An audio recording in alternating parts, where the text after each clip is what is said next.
Hi guys, in today's video I'm going to be taking you around one of my farms. I said one of my farms. Also, I have an interesting story to tell you about this farm, one that I've never shared before, but in today's video I'm going to be sharing it. So if you're interested, please stick around right until the very end. So if this is your very first time on the channel, I'm Dr. Daniel, a retired medical doctor who is very passionate about poultry farming. Now, in the comment section, I find a lot of people telling me that, hey, why do you call yourself retired? You could go back and practice someday. I think right now I've kind of made up my mind. I don't think I'll ever go back to practicing medicine. I mean, like officially practicing medicine as a job. I could do it maybe volunteering, but that's maybe a day maximum. And I think that would be quite risky for me right now, considering I've spent some time away. It's at least 2 years right now. I think it would be risky to the patients. So I don't want to be a risk to the patients. I leave it to the experts. But it's a crazy world. You never know. That day could come and I need to go back. So on this channel, I share everything about farming. I'm mainly passionate about poultry farming, but I do a lot more than just poultry farming. So if you're interested to learn about poultry farming, come on, you're in the right place. Just hit the subscribe button, smash the notification bell. That way you never miss out on an upload. Stories are best told while sitting down, right? So I'll sit down right here and tell you a quick one about this, my farm. So sometime in 2019, I decided to start a farm. For me, it was a side hustle. I was working as a medical doctor, and for me, I felt like I was earning peanuts. How could I survive in this world and live the kind of life that I was working with the amount of money I was getting? So I decided to go out there, start a poultry farm. My dad gave me a portion of his land, you know. I built a chicken house that measured 8 meters by 15 meters, started with 1,000 birds over there, and I started to grow. And after that time, I started the YouTube channel. And the YouTube channel actually got me famous. So a lot of people all around the world were emailing me, you know. People now wanted to partner with me. People wanted to, you know, work with me. I resisted it as much as I can until I met someone who we started talking with, and the guy convinced me that he had money and he wanted to partner with me. At around that time, I had also made up my mind that, hey, I think I wanted to expand my farm. You know, I wanted to buy land somewhere and maybe in the very near future, expand the farm, have more chickens, and then maybe have a breeder farm right there. That was the goal. But when I met this guy, the guy was all in for it. He promised me that he's going to send me money. He told me I need to get land. So he told me to look for land. This is the interesting bit. He told me to look for land nearby, and then he's going to make the payment. I was like, okay, this is cool. So I looked for the land, and finally I managed to get this land. And when it reached time for making payments, you know, I had committed to the person who I was going to buy the land from, that I'm going to make payment. This guy disappears. He starts telling me stories. He's telling me stories. This has happened to him. This has happened to him. He's in problems. So, of course, I used some of the money that I had to make payment for the land. The very first installment, I think we broke down the payment into 3 installments. So I paid the first installment. This guy was supposed to pay the second installment and the third installment. Time for the second installment reaches. The guy is nowhere to be seen. Oh my God, it was a hassle, guys. It was a hassle. I managed to get the money for the second installment and paid. And then the guy keeps talking to me. And then on one of these random days, I get a message on Facebook from this lady who says, hey, are you Dr. Daniel? There is this guy who keeps saying that you're his business partner. Do you know him? I'm like, yeah, I know him, but he's not my business partner. I still only know him as a friend. And he's like, well, he calls you his business partner and he has been trying to steal money from me. I was like, oh my God. Like my eyes just opened up and everything he had been doing before just flashed before my eyes. I noticed this guy has no money. He's trying to, you know, just take advantage of me. And he probably wanted to find a way of getting into agreements with me and just steal my money. Anyway, I struggled and made the last payment. In the end, everything happens for a good matter, because this guy, despite the fact that he wanted to defraud me, actually got me to pay for land. Honestly, at that moment, I would never have been comfortable to pay the amount of money I paid for this land. But I struggled through thick and thin and paid for it. And I learned something else in the story, man. You never trust people who send you emails, yeah? You never trust them. I just told myself, no. So I'm very, very selective with how I respond to people through emails. But I managed to purchase this land because of a possible fraudster. Anyway, let me show you guys around the land. We'll start at the very entrance of the farm. So this is the fence. This is a path that passes by the farm. And this is the width of the farm. And this is our gate. We usually keep it empty because there is quite a distance between the gate down the path to where the main farm is. So it would be difficult for someone to keep running this side and open the gate whenever need be. But ideally, it should be locked. I'm supposed to put a foot bath and a tire bath right here, which we shall do later on, you know, step by step, slow development.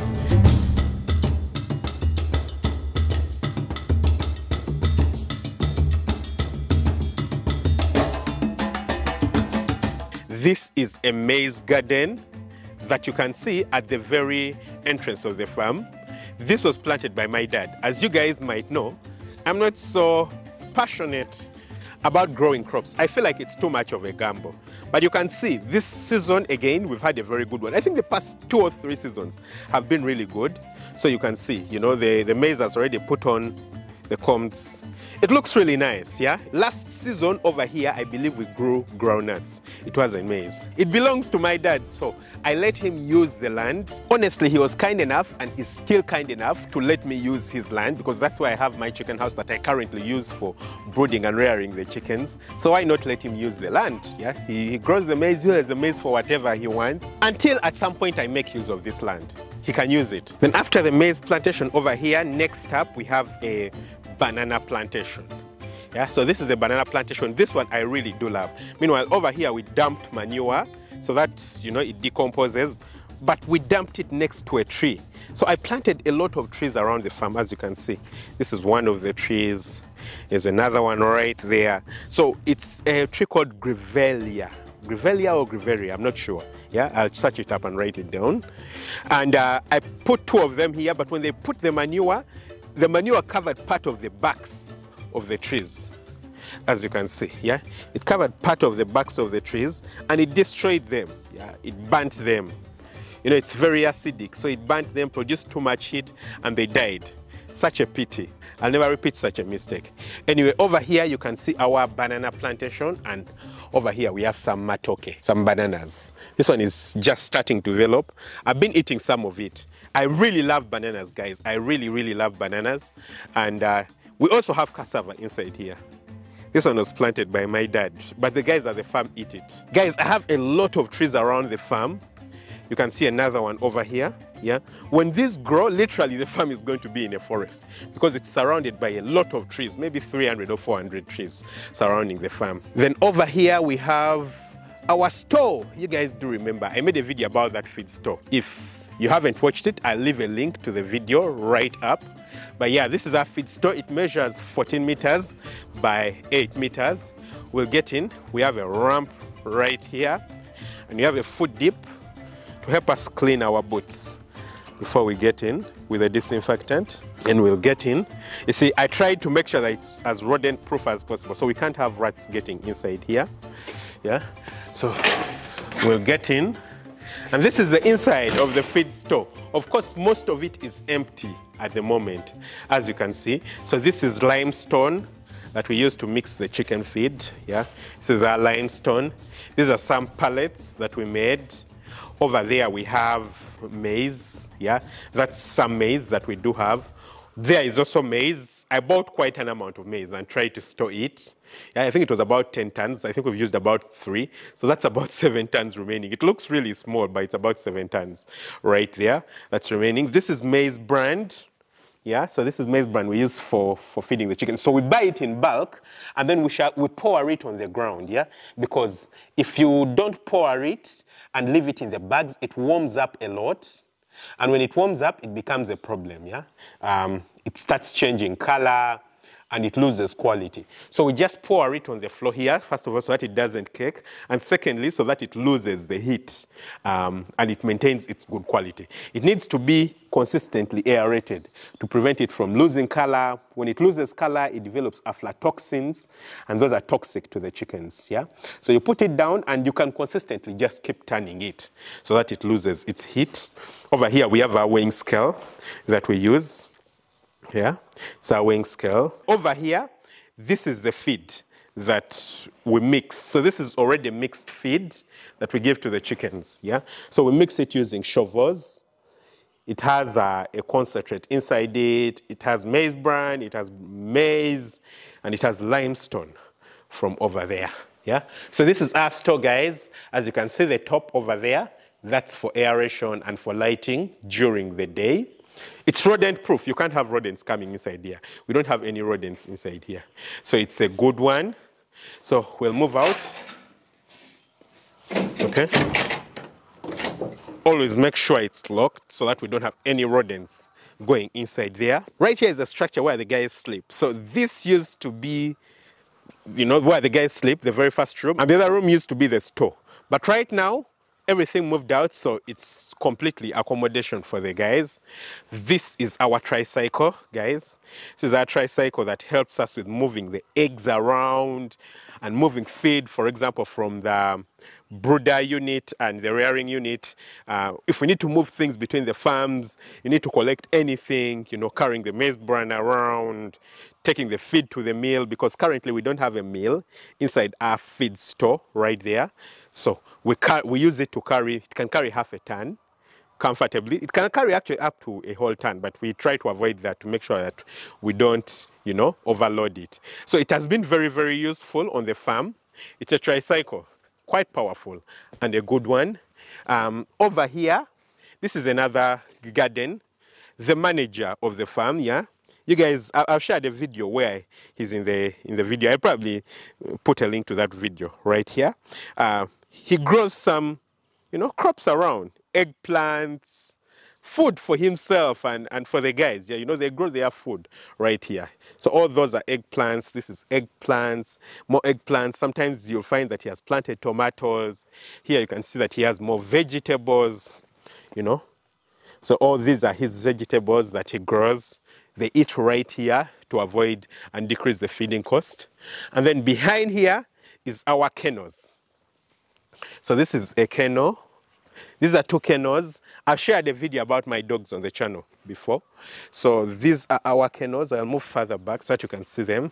This is kennel number 1 and kennel number 2 for the dogs. We keep them locked during the day because, as you can see, our gate is open, number 1. So we keep them locked during the day. We open them up in the evening and bring them in the morning, early in the morning. At around 5 p.m. we open them. At around 7 a.m. we bring them into the kennels. Yeah, so we'll move away. Okay. Our kitchen. Our kitchen, yeah. Our kitchen right here. And also another one of the new kennels. And guys, this is our chicken house. This is the only chicken house present at this farm at the moment. As you can see it, I've shared it quite a lot on the channel, so it shouldn't be anything new. As you can see, it has 2 floors, down and up. I'll probably, you know, disinfect my gumboots and move in. Where do I go? I'll probably go to the top floor. But you can see this is our chicken house. We have chickens both down and up. 1,250 down, 1,250 up. That makes it about 5,000 chickens that we have over here. I'll take the ramp and get in. Okay. Here we go. You can see the chickens. There are quite a number of chickens that we have inside here. Like I've told you, 1,250. Yeah. You can see the litter. The litter is very good quality. It's not caked, as you can see. It's not caked. It's sufficient in number. This chicken house was built better than the very first chicken house that I built. So I'm very confident about it. I love it. I actually do love it. Yeah. So you can see it right here. These are our feeders. They have feed. You can see the chickens feeding. Yeah. Some of the, you know, if we zoom in right there, you can see chickens feeding. And these are our drinkers. They are automated drinkers. Over there we have the laying boxes where we get the eggs from. You know, that's where the chickens go to lay their eggs. So, and you can see that the chicken house is very aerated. I'm up here and I'm breathing very okay. You know, the air is very, very good. Very, very good. And you can see all the chickens around me. They are all healthy. You can look at their combs. They are red and nice. You can see them. Yeah, red and nice. The birds have good nutrition. So I'll move out right now. Right on the side here, we have a sick pen where we keep the birds that are a bit ill. Yeah, this is the sick pen for this chicken house, constructed right on the side. And you can see that we do have some birds. You know, the birds that probably get pecked or are not feeling fine, we get them out and bring them in here. It has a food dip too, right here. And then over here is a place that we've prepared. We're going to be building another chicken house in the next 1 month. Yeah. By the end of November, we should have a chicken house over here. So we've already leveled the ground, as you can see. it took away part of our plantation. As you can see, this is our banana plantation. So it took away part of the plantation, but we've leveled it, and right here we're going to construct another chicken house. Yeah, this should also be able to take the same capacity as that. It's going to exactly mirror that, and it should be able to take at least 2,500 chickens over here. So that will bring our capacity with the two houses to 5,000 chickens. The birds that we are brooding right at the top, at the farm where we started, will come inside here. So right next to the house, you can see that we have more eggplants. Yeah, you can see there is more eggplants for consumption. Over here is a water tank that you can see. It's a 10,000 liter water tank that collects rainwater. Right now it's actually full because we are in a rainy season, and it collects all the water during the rainy season. So it's actually been a lifesaver, and we'll be using it to pump water for the chickens. You know, we have tanks right there. I believe you can see them in the distance. They're small water tanks. Those ones collect water for the chicken house. So the water will be going right there, and then from here, this is going to be the outlet. We just haven't done the plumbing, but I do have the pump, yeah, to take the water and pump the water into those tanks. And over here is my small house for the farm, where I stay when I'm at the farm. You can see my scooter right there, yeah, park it right there.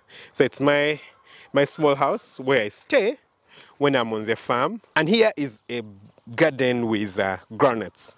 So this time my dad decided to plant the groundnuts here. It's a legume. So over here we had maize last season out, so we planted groundnuts. And since it's a legume, you know, it fixes nitrogen into the soil. So it will be very, very good for fertility for the ground. And also, guys, take a look at this. So I decided to plant a hedge right here. I don't know if you guys can see it, yeah? I decided to plant a hedge. It moves along the boundary, really separate the farm from the home. It moves along this entire length, as you can see, you know, right there, yeah? But this I just planted maybe 2-3 weeks ago. But take a look, guys. We already have flowers. So this is hibiscus, yeah? I planted hibiscus, and as you can see, they're just stalks. Take a look at this, you know, maybe from this direction. You can see it's a stalk that, just take a look at this. It's a stalk.